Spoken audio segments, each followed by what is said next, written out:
பல்வேறு மேடைகளை அலங்கரித்த ஒரு நபர், தொலைக்காட்சி ஒளிபர் அறிவிப்பாளர். அதனாலதான் இவ்வளவு மேக்கப்னு நினைக்கிறேன். அறிவிப்பாளர் இல்ல, தொலைக்காட்சி அறிவிப்பாளர் கிடையாது, வானொலி வானொலி நெல்லையில் இருக்கக்கூடிய சூரியன் பண்பலை வானொலி கேள்விப்பட்டிருப்பீங்க. அந்த வானொலியில் அறிவிப்பாளராக இருக்கிறது. சத்தியமா வந்து வானொலிக்கு மேக்கப் போட்டு போற முதல் ஆளு நான் தான். எதாவது ஒரு நாள் தொலைக்காட்சி போலாம் அப்படின்னு சொல்லக்கூடிய அந்த ஒரு ஆசைதான் இல்லையா? விஜய் பூரண் சிங் எம்ஏ அவர்களுக்கும், அதே போன்று பெண்கள் மேம்பாடு என்ற தலைப்பில் பேச வந்திருக்கின்ற வித்யா ஜோதி திருமதி மகேஸ்வரி அக்கா அவர்களுக்கும், தேசிய ஒருமைப்பாடுதான் சனாதனத்தில் வேரூன்றி இருக்கின்றது என்று பொருள்பட பேச இருக்கின்ற வித்யா ஜோதி திரு வேலுதாஸ் எம்ஏ அம்மல் அவர்களுக்கும், இல்லை எல்லாவற்றிற்கும் அடிப்படையாக இருப்பது ஆன்மீகம் தான் என்ற போக்கில் பேச வந்திருக்கின்ற வித்யா ஜோதி திரு எஸ் அஜித்குமார் எம்எஸ்சி ஐடி அவர்களுக்கும், எல்லாவற்றுக்கும் மேலாக இங்கு குழுமி இருக்கின்ற பெரியோர்கள் அனைவருடைய பொற்பாதங்களை வாழ்த்தி வணங்கி இந்த நிகழ்வை தொடங்குகின்றோம். நல்லா இருக்கீங்களா?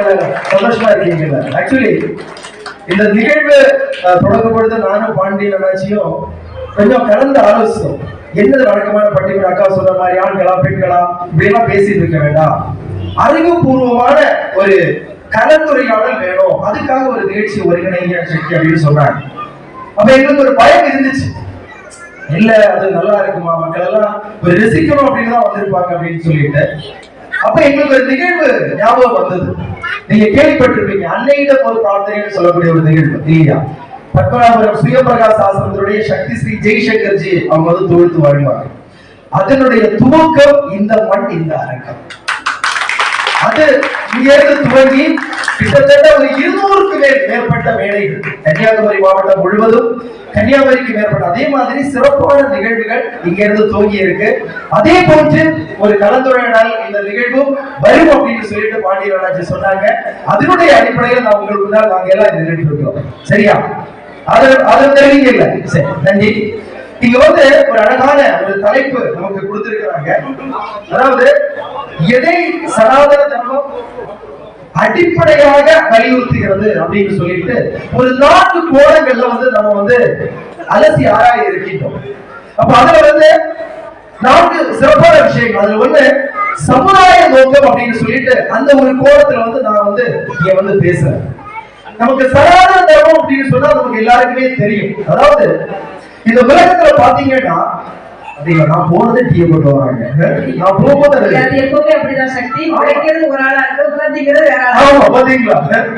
இறைவன் இதை விட நல்ல ஒரு சூடா ஒரு டீ எனக்கு கொடுப்பாரு. ஓகே, சனாதனம் அப்படின்னு பாத்தீங்கன்னா இதுக்கு என்ன அர்த்தம்னா, இந்த டீ ஆறதுக்குள்ள நீ பேசி முடிச்சிடணும். அப்படி அந்த மாதிரி ஒரு மீனிங் இல்ல, ஒரு சிம்பாலிக்கா சொல்றாங்க பாருங்க. அதான் சனாதனம் நமக்கு எல்லாருக்குமே தெரியும். அதாவது இந்த உலகத்துல வந்து பாத்தீங்கன்னா 2 விதமான மதங்கள் இருக்கின்றன.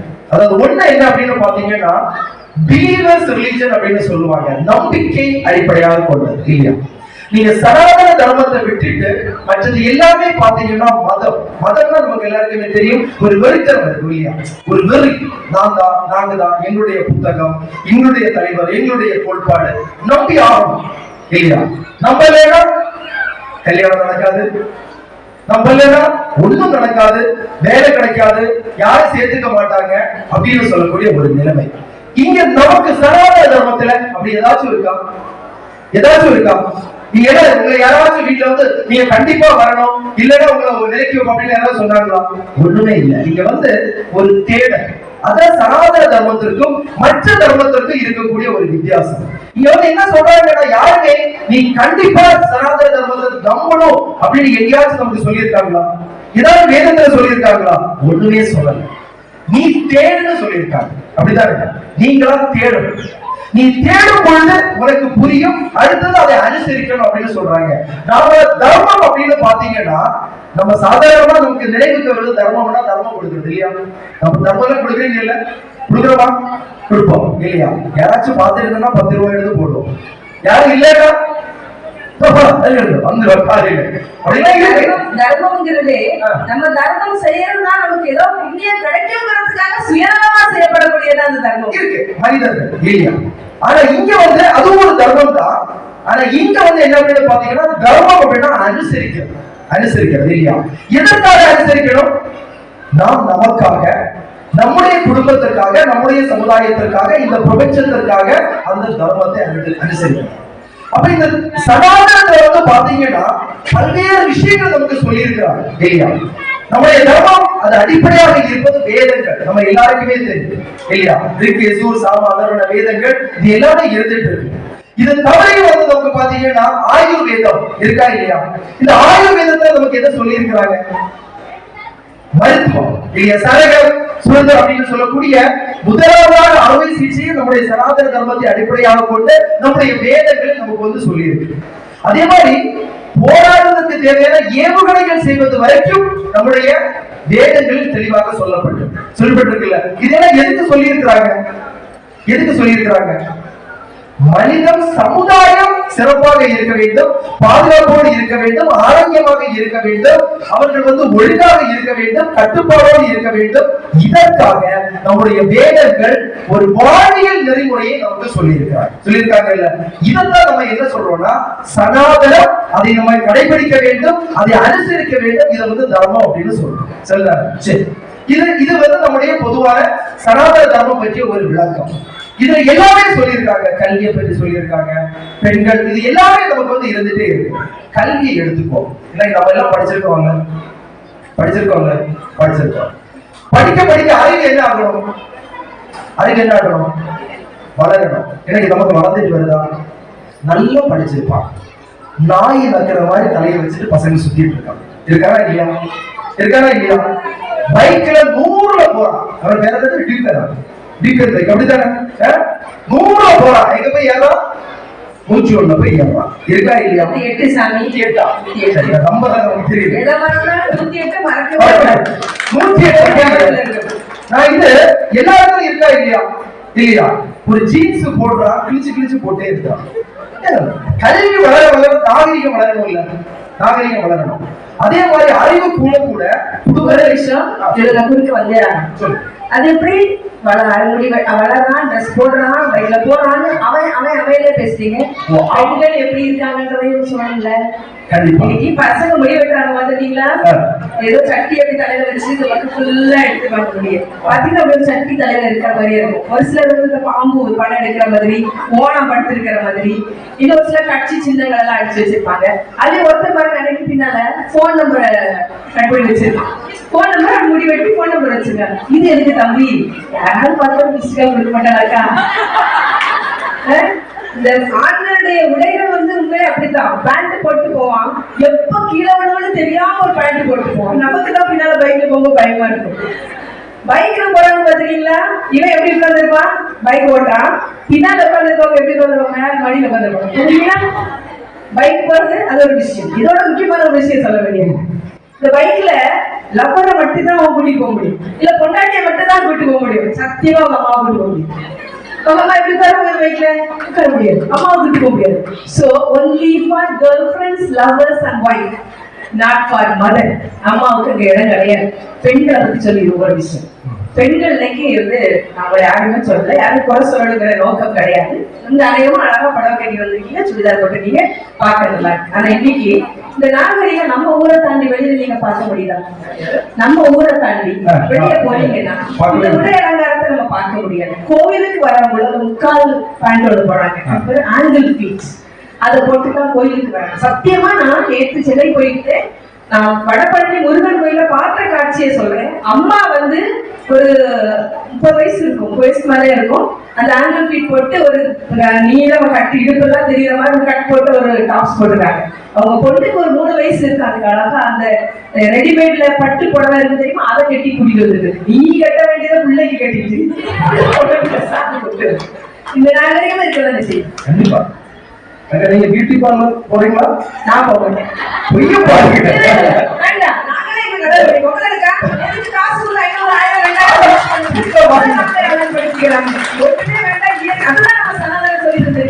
இயற்கையோட வாழு.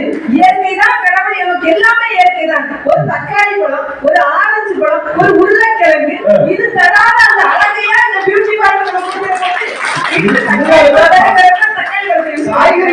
இல்ல, அவங்களும் வெட்டி வெட்டி போதை வச்சுட்டு இருக்காங்க. வீட்டுக்கு வந்து காய்கறி வாங்க சொல்றது கிடையாது, தேவைப்பட்டா வாங்கிக்குவாங்கன்னு சொல்றாங்க. ஆனா இது தீரக்கூடாது, ரவுண்ட் ரவுண்டா வெட்டி இருக்கிறாங்க இல்ல, அவங்களே வெட்டி வேஸ்ட் பண்றது. காய்கறி வாங்க சொல்லிட்டு அவங்களுக்கு அப்படியே வாங்கி தந்துருவாங்க. ஒரு கிலோ கத்திரிக்காய் வாங்கிட்டு 3/4 கிலோ இருக்கும், வெண்டைக்காய் வாங்கிட்டு வருவாங்க, ஒரு கிலோ வாங்கிட்டு வந்தா 2 வெண்டைக்காய் தான் நல்லா இருக்கு நறுக்கிற மாதிரி, இது எல்லாம் முத்தி போய் இருக்கும். கேரட் வாங்கிட்டு வந்தா அந்த வாடை தோலை சீவில வராது, அப்படி வாடி போய் இருக்கும். இவங்களை பார்த்தாலும் குடுக்கணுன்னே பீட்ரூட் கிடக்கு வாடி போய் கிடக்கு, அதைத்தான் வாங்கிட்டு வருவாங்க. என்ன சந்தோஷம். சரி, அந்த பையனே பிள்ளைகளையும் சொல்லும்போது இவ்வளவு பேசுனீங்க, இந்த அம்மா அப்பா எப்படி இருக்காங்க? நம்மளும் சொல்லல, சில வீட்டுல சொல்றாங்க, வீட்டுல புருஷன் வரலையா, காரம் வரல, சொல்லவா சொல்லியா? அடுத்தது அவர் வீட்டுல இருப்பாரு, எங்க குடும்பம் கோவிலுக்கு போயிருக்கு, சண்டால இப்ப வந்துருவா. இந்த ரேஞ்சில் எல்லாம் இருந்துட்டு இருக்கு. இது வந்து பிராக்டிகலா நடக்கக்கூடிய விஷயம். இதுக்கு முன்னாடி ஆனா கல்வியாளர்கள் நம்ம எல்லாம் மிகப்பெரிய உயரத்துக்கு போயிட்டு இருக்கிறோம், அப்படித்தானே? ஆனா நம்முடைய குடும்ப சூழல், அன்பு, இதுல ஏதாச்சும் மேம்பாடு ஏதாவது வந்திருக்கா? இல்ல. நம்ம எங்க போயிட்டு இருக்கிறோம்? கீழே போயிட்டு இருக்கோம், அப்படித்தானே? எனக்கு சொல்றாங்க, இந்த போதை பழக்கம் நம்முடைய குழந்தைகளுக்கு அதிகமாயிட்டு இருக்கு. கன்னியாகுமரி மாவட்டம் வரைக்கும் அதிகமாயிட்டு இருக்கு. நம்ம ஆட்சியாளர்களை சொல்லலாம், அதெல்லாம் இருக்கட்டும். ஆனால் இந்த சமுதாயத்திலே வேறொன்று இருக்கு. இதுக்கு முன்னாடி ஒரு கல்வி முறை இருந்தில்ல, இருந்தா இல்லையா? என்ன கல்வி முறை? குருகுல கல்வி முறை, ஆன்மீகத்தை அடிப்படையாக கொண்ட ஒரு கல்வி முறை இருந்தில்ல. அன்னைக்கு நம்முடைய குடும்ப அந்த கட்டமைப்பை உலக நாடுகள் வியந்து பார்த்ததில்லை. நம்முடைய அந்த வேதங்கள் ஒரு குடும்பம் எப்படி இருக்கணும் அப்படின்னு சொல்லிட்டு தெளிவா சொல்லி இருந்துச்சு. கணவனுடைய ஒரு கடமை என்ன, மனைவியோட கடமை என்ன, பிள்ளைகள் எப்படி இருக்கணும். ஏனென்றால் அன்னைக்கு வந்து பாத்தீங்கன்னா பிள்ளைகளை வந்து ஒரு காசுக்காக படிக்க சொல்லல, வாழ்க்கைக்காக, இந்த சமுதாயத்திற்காக, குடும்பத்தை மேல்நிலைக்கு எடுத்து செல்வதற்காக அந்த கல்வி முறையை வந்து கொடுத்தாங்க, அப்படித்தானே? அதனாலதான் நமக்கு ஒரு சுவாமி விவேகானந்தர் நமக்கு கிடைச்சாங்க இல்ல. அப்போ அந்த ஒரு கல்வி முறை ஆன்மீக அடிப்படையில் இருந்தது. அதனால நம்முடைய சனாதனம் முழுவதுமே வந்து பாத்தீங்கன்னா சமுதாய மேம்பாடை பற்றி சொல்லிட்டே இருக்காங்க, அப்படித்தானே சொல்லிட்டு இருக்காங்க. அது ஒரு விஷயம். ரெண்டாவது பாத்தீங்கன்னா இந்த ஜெகத்திலே வந்து பாத்தீங்கன்னா சனாதனம் மட்டும்தான், அது மனிதனுக்காக மட்டுமே இது மதமா தர்மமா இல்ல, அது விலங்குகளை, இயற்கையை, எல்லாத்தையும் உள்ளடக்கிய ஒன்று. சமுதாயம் சிறப்பாக, சமுதாயம் அப்படின்னு பாத்தீங்கன்னா அங்க இயற்கை வருது, அதான் இல்லையா? அங்க வந்து விலங்குகள் வருது, எல்லாமே வருது. சிவபெருமானுடைய குடும்பம் இல்லையா, அங்க யாரெல்லாம் இருக்காங்க? சிவபெருமானுடைய குடும்பம், பார்வதி தேவி இருக்காங்க, சிவபெருமான் இருக்காங்க, அப்புறம் விநாயகர் பெருமான் இருக்காங்க, அப்புறம் முருக பெருமான் இருக்காங்க, வேற கூட யாரெல்லாம் இருக்காங்க? மயில் இருக்கு, மூஷிகம் இருக்கு இல்லையா, பாம்பு இருக்கு, நந்தி இருக்கு, கருடன் இருக்கு. இது ஏதாச்சும் ஒத்து போகுமா? சிலவங்க சொல்றாங்க இதை விட எங்க குடும்பம் வேற மாதிரி இருக்கு அப்படின்னு சொல்லிட்டு. வந்து சனாதனத்துல நம்ம கத்துக்க வேண்டிய விஷயம் இதுதான். பாம்புக்கு கருடனுக்கு பிடிக்காது. பாம்பை பார்த்தாலே கருடன் வந்து கொத்தி கொல்லன்னு ஓடி வரும், கருடனை பார்த்தாலே பாம்பு ஓடி போயிடும். ஆனாலும் இதையெல்லாம் இறைவனுடைய நாமத்திற்கு கட்டுப்பட்டு இறைவனுக்கு கீழ்ப்படிந்து எப்படி இருக்குதோ அதே மாதிரி வீட்டுக்குள்ள இருக்கக்கூடிய ஒவ்வொரு கேரக்டர் 5 நேரம் மாதிரி ஒன்னொன்னு ஒவ்வொரு மாதிரி இருப்பாங்க, நவக்கிரக மாதிரி இருப்பாங்க. ஒண்ணு மேக்க இழுத்தா, ஒண்ணு கிழக்கு இழுக்க, ஒண்ணு வடக்கன், ஒண்ணு தெற்கன், ஒரு வானா, ஒரு போகும். இதுதான் வீட்டுக்குள்ள இருக்கக்கூடிய கேரக்டர். ஆனா இவங்க எல்லாம் ஒன்னா சேர்ந்து குடும்பம்னு ஒரு கோயிலா இருக்கும் பாத்தீங்களா? அதுவும் எப்படி ஒரு குடும்பம் கிடையாது, யாதும் ஊரே யாவரும் கேளு, உலகமே என் குடும்பம்டா அப்படி இருக்க பாத்தீங்களா? அதுதான் சனாதனம். அந்த ஒற்றுமை, அந்த வலிமை, இதை வந்து நம்முடைய வேதம் சொல்லு இல்லையா? இன்னைக்கு அதிலே இருந்து நம்ம கொஞ்சம் அதை கவனிக்காம விட்டோமோ ஒரு சந்தேகம் வருது. அதனாலதான் பாத்தீங்கன்னா நமக்கு குடும்பத்துல என்ன இல்லை, ஒரு மகிழ்ச்சி குறைந்து வரக்கூடிய ஒரு சூழல் இருக்கு. அப்போ பாத்தீங்கன்னா ஒரு குடும்ப கட்டமைப்பு, அங்க வந்து ஒரு சமுதாய நோக்கு அதுல வந்து இருந்துட்டே இருக்கு. இப்ப மூஷிகம் நமக்கு பிடிக்காது, ஆனா இந்த உலகத்துல இருந்த மூஷிகத்தை இப்ப பாத்தீங்கன்னா ஒரு பெருச்சாடி நம்ம வீட்டுக்கு வந்தா என்ன பண்ணுவோம், சி அப்படின்னு பண்ணுவோம் இல்லையா? ஆனா இந்த விலங்குகளை தவிர்க்க முடியுமா? இல்ல. சிங்கம் வேணும், யானை வேணும், இது எல்லாமே இருக்கும் பொழுதுதான் இந்த பிரபஞ்சம் வலிமையாக அது வந்து சிறப்பாக செயல்படும் இல்லையா? எனக்கு பாத்தீங்கன்னா நம்முடைய மாவட்டத்திலே தெரியும், அனைத்து கனிம வளங்களை என்ன பண்ணிட்டு போறாங்க, உடச்சு எடுத்துட்டு போறாங்க. கண்ணீர் விட தோணுது, அப்படித்தானே? நம்முடைய இயற்கையில அழிச்சுட்டே இருக்கிறாங்க. ஆனால் அன்னைக்கு நம்ம எல்லாம் சொல்றாங்க, இயற்கை சனாதனவாதிகள் இயற்கையை வழிபடுறாங்க, கல்லை வழிபடுறாங்க. நாம் அந்த கல்லை இயற்கையை முழுவதுமாக வழிபட்டால் இன்னைக்கு நாம் இந்த இயற்கையை அழிக்கக்கூடிய ஒரு மனநிலை நமக்கு வந்திருக்காங்க. அப்படித்தானே? அப்போ நம்முடைய சனாதனம் முழுமையாக வந்து பாத்தீங்கன்னா இயற்கை நன்றாக இருக்கணும், விலங்கு எல்லாமே வந்து சிறப்பாக இருக்கணும்னு சொல்லக்கூடிய ஒரு சீரிய சிந்தனையை வந்து அது வந்து வச்சிருக்கு. அதே மாதிரி பாத்தீங்கன்னா இந்த திருவிழாக்கள் வரும்ல, திருவிழாக்கள் வரும், நம்ம தேர் எடுப்போம் இருக்கிறோம்ல. எதற்காக தேர் எடுக்கிறோம்? தேர் எடுக்கிறோம் ஊர் கூடினால்தான் தேர். ஊர் கூடி தேர் எடுத்துட்டு போறாங்க. அந்த இறைவனை நம்ம வந்து எல்லாரும் சேர்ந்து அன்போடு இழுக்கும் பொழுது அந்த இறைவனே நம்முடைய வீடை தேடி வராங்க. அப்படித்தானே? அப்போ ஒரு மிகப்பெரிய தேர், அதை நம்ம வந்து தனியா இழுக்கும் பொழுது அதை அசைக்க முடியுமா? அசைக்க முடியாது. ஆனா நம்ம எல்லாம் சேரும் பொழுது எந்த மிகப்பெரிய பிரச்சனையாக இருந்தாலும் நம்ம என்ன பண்ண முடியும்? நம்ம வந்து எதிர்கொள்ள முடியும். ஒற்றுமையோடு இருக்கணும். எப்படி இருக்கணும்? நம்ம ஒற்றுமையோடு இருக்கணும். அழகான தாமரை மலர், தாமரை மலர். அந்த தாமரை மலர் அப்படின்னு சொல்றது சனாதனம். தாமரை மலர்ல என்ன வரும்? என்ன வரும்?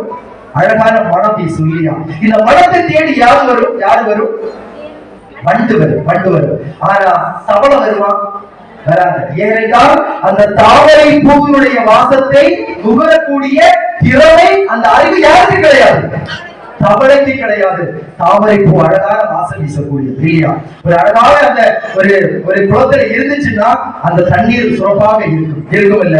சோ இதெல்லாம் புரிஞ்சுக்கணும். அதாவது சனாதனம் அப்படின்னு சொல்றது நம்ம எல்லாம் ஒன்றுபடுத்தக்கூடியது, நம்ம எல்லாம் ஒருமிக்க கூடியது. நம்ம ஒண்ணும் இல்ல, வீட்டுல நம்ம தனியா நாம சொல்றோம், எப்படி இருக்கும்?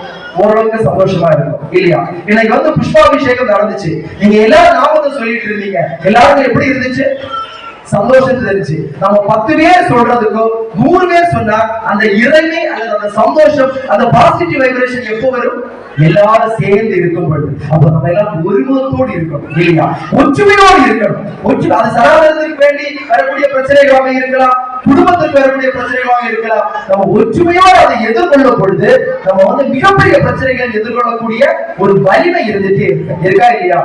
சரி, இதுவும் சமுதாய நோக்கத்திலே நம்முடைய வேதங்கள் வந்து நமக்கு சொல்லி இருக்கு. அடுத்தபடியா பாத்தீங்கன்னா சமூக பார்வை. சமூக பார்வை. ஹஸ்பண்ட் வந்து இதே மாதிரி கோவில் சமுதாயம்னு சொன்னா நம்ம எல்லாம் அலோவ் பண்ணுவோமா? பண்ணுவோமா? நைட் என்னைக்கு லேட்டா வராங்க ஏத்துக்குவோமா? என்னமோ நம்ம அனுபவிச்சுதான் அவங்க எல்லாம் போற மாதிரி. அப்படிதானே? நம்மள அனுமதிக்கிறேன். நான் கேட்கிறேன், சொல்றேன், ஒன்னே ஒண்ணு கேட்கிறேன் சக்தி. உங்க முன்னாடி கேட்டாதான் கரெக்டா இருக்கும். இங்க இருக்கிற எல்லாருமே சொல்லுங்க, கல்யாணம் ஆனவங்க, என்னுடைய கணவருடைய அனுமதி இல்லாம நான் எங்க அம்மா வீட்டுக்கு போயிட்டு வந்துடலாம் அப்படின்னு சொல்ற கை தூக்க பார்ப்போம். அம்மா வீட்டுக்கு எல்லா வீட்டுக்கும் அப்படிதானே போறீங்க? எல்லா பெர்மிஷன் வாங்கிட்டா போறீங்க. பெர்மிஷன் இல்லாம நான் எங்க அம்மா வீட்டுக்கு போயிட்டு வந்துடலாம் சொன்ன கை தூக்க பார்ப்போம். 1 2 3 4 5 ஒரு எண்ணிக்கையில 6 பேர். ஆனா எங்க மொத்தம் ஒரு 60 பேரா இருக்க மாட்டீங்க கல்யாணம். ஆனா 6 பேர் தான் கை தூக்கி இருக்காங்க. என்னமோ நாங்க அவங்க கிட்ட சொல்லாத அவங்க எல்லாம் எப்படி சொல்லிட்டே வருவாங்க. ஏதோ எப்படி தெரியுமா? ராத்திரி போன் பண்ணுவாங்க, ஒரு 10 மணி இருக்கும்.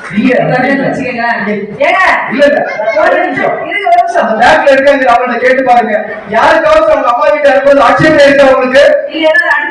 யாருக்கும் இல்ல. அடுத்த தெருல இருக்க பத்தி கவலை இல்லை. இங்க இருக்க பொண்ணு அம்மா வீடு 4 மைல்ல இருக்கும். பஸ் ஏறினா 1/2 மணி நேரத்துல போயிடலாம், 1/2 மணி நேரத்துல அம்மா வீடு ஓடிடலாம். அது கூட சொல்லிட்டாங்க. அது குறிப்பா அம்மா புருஷனை விட மாமியார்ட்ட சொல்லிட்டாங்க. அப்படிதானே? மாமியார் சொல்ல முடியுமா? அதை விடுங்க. ராத்திரி 10 மணிக்கு போன் பண்ணுவோம். தலைவர் வீட்டுக்கு வந்துருக்க மாட்டாரு, போன் பண்ணுவோம். இந்த கல்யாணம் ஆறது வரைக்கும் தான் போன் பண்ணா ஹலோ அப்படி சொல்றது. கல்யாணம் ஆனது இந்த ஹலோ சொல்ற பழக்கவே கிடையாது. அதை விட்டுருது. போன் பண்ணோன்னு நீங்க இதான் முதல் கேள்வி. அவர் அதுக்கு பதில் சொல்லுவாரு, வரேன். எங்க நீங்க? எங்க இருக்காங்க? 10:30 மணி 11 மணிக்கு வருவாங்க. எங்க போயிருந்தீங்க? வெளியே போயிருந்தோம்ல. எனக்கா எல்லாரும் வீட்லயும் எல்லா வீட்டுல அதான் முன்னாடி பாவம் 4 இருக்காங்க, நான் தான் பொருள் கொடுக்கணும். வெளியில இருக்காங்க வாயில பூச்சிகள், எனக்கு அதுவும் பேச முடியாது. எனக்கு வேதங்கள் எல்லாம் முன்னாடி கணவர்களை எப்படி கூப்பிடுவாங்க? நாதா, சுவாமி, அமெரிக்கன் சுவாமி, அமெரிக்கன் சுவாமி, சுவாமி. கல்லானாலும் கணவர், புல்லானாலும் புருஷன். அப்படி இல்ல. இன்னைக்கு தலைவரே தலையை மட்டும் சொல்ல முடியாது. கல்லானாலும் கணவன், புல்லானாலும் கணவன். இன்னைக்கு புல்ல வச்சிருக்காங்க இல்லையா? இந்த நிலைமையில போயிட்டு இருக்கு. சரி இருக்கட்டும், தப்புல. இதே மாதிரி இந்த சமுதாய சேவைன்னு சொல்லிட்டு நம்ம பண்றோம் இல்லையா, சில உதவிகள் எல்லாம் பண்றோம். உண்மையா நான் கேட்கிறேன், நம்ம ஏதாச்சும் ஒரு உதவி பண்றோம் இல்ல, அது கடவுளுக்காக பண்றோமா, நமக்கு சில புகழ் வரணும்னு பண்றோமா? சின்ன புகழ் கடவுளுக்காக. அதாவது ஒரு டியூப்லைட் பரிசளிச்சாங்களா, நம்ம இப்போ இந்த கோவிலுக்கு உபயோகம் கொடுப்போம். இவருடைய மகன், இவருடைய தாத்தாவுடைய இந்த குடும்பத்தில் பிறந்த இந்த அப்பாவுடைய இந்த மகனுடைய கடைசியில டிவில வெளிச்சமே தெரியல. அந்த அளவுக்கு கொடுக்குறாங்க. ஏன்னா நமக்கு எல்லாம் எதிர்பார்ப்பு. ஆனா நம்முடைய வேதம் சொல்லக்கூடிய அந்த சமுதாய சேவை அப்படின்னு அது கிடையாது. அதாவது சுவாமி விவேகானந்தர் அழகாக சொல்றாரு, எங்கெல்லாம் பஞ்சம் காணப்படுகின்றதோ, எங்கெல்லாம் கொள்ளை நோய் காணப்படுகின்றதோ, அங்கெல்லாம் செல்லுங்கள், அவருடைய துயர் பணியில் ஈடுபடுங்கள் அப்படின்னு சொல்லிட்டு சொல்றாங்க இல்லையா. அதனால நிறைய விஷயம் இருக்காங்க, நிறைய வேதங்கள் தத்துவங்கள் எல்லாமே கொடுத்திருக்காங்க. ஆனா இவங்கள் எல்லாம் நமக்கு மனசுக்கு தெரியக்கூடிய ஒரு துறவியா இருக்கிற சுவாமி விவேகானந்தர் தானே. ஏனென்றால் துறவிகள் வரை சமுதாய நோக்கத்தோடு இருக்க வேண்டும் அப்படின்னு சொல்லக்கூடிய ஒரு விஷயத்தை வந்து நமக்கு சொன்னது யாரு? என்ன? சுவாமி விவேகானந்தர். இன்னைக்கு அம்மா அமிர்தானந்தமாய் இருக்காங்க இல்லையா, ஆன்மீக கருத்துக்களை பரப்புறாங்க, சத்சங்கம் எல்லாமே பண்றாங்க. எல்லாவற்றுக்கும் மேலாக ஏழை எளிய மக்களுக்கு கோடி கோடியாக உதவிகளை செய்து கொண்டிருக்கிறார். சக்தி உங்களுக்கான நேரம். சரி, ஓகே, இந்த மாதிரி பண்ணிட்டு இருக்காங்க. அப்ப என்ன அப்படின்னு பாத்தீங்கன்னா, இந்த சனாதனம் அப்படின்னு பாத்தீங்கன்னா சமுதாய நோக்கத்தோடு செயல்பாடுகளை செய்வது இல்லையா. இன்னைக்கு நமக்கு ஒரு ஆலயத்திற்கு வருவது ஒன்று, பசித்திருக்கக்கூடிய ஒரு நபருக்கு உதவிகள் செய்வதும் நல்லது, அதை விட சிறந்தது அப்படின்னு சொல்லக்கூடிய ஒரு தர்மம் தான் வந்து பாத்தீங்கன்னா இன்னைக்கு நம்முடைய சனாதன தர்மம் இருந்து இருந்துட்டு இருக்கு. அதே மாதிரி பாத்தீங்கன்னா இன்னைக்கு நம்முடைய ஆலயங்கள் இருக்கு. இதுல எல்லாமே என்ன இருக்கு? இறைமயம் இருக்கு இல்லையா. அதோட எல்லாத்துலயும் என்ன இருக்கு? விஞ்ஞானம் கலந்து இருக்கா இல்லையா. எனக்கு வந்து அந்த கர்ப்ப கிரகமா இருக்கலாம், காஸ்மெட்டிக் பவரை அப்சர்வ் பண்ணி உள்ள விடுறாங்க. அதுக்குரிய அளவுல அந்த கட்டமைப்பு. இதை சொன்னது யாரு? இதை சொன்னது யாரு? நம்முடைய வேத ரிஷிகள். ஆனா இது யார் சொன்னதுன்னு கேட்டா உங்களுக்கு யாருக்கா தெரியுமா? இந்த கோவில் கட்டமைக்கிறது அல்லனா நமக்கு நிறைய வாழ்வியல் நெறிமுறைகளை தந்திருக்காங்க. யாருக்கு இது யாருக்கு தெரியுமா?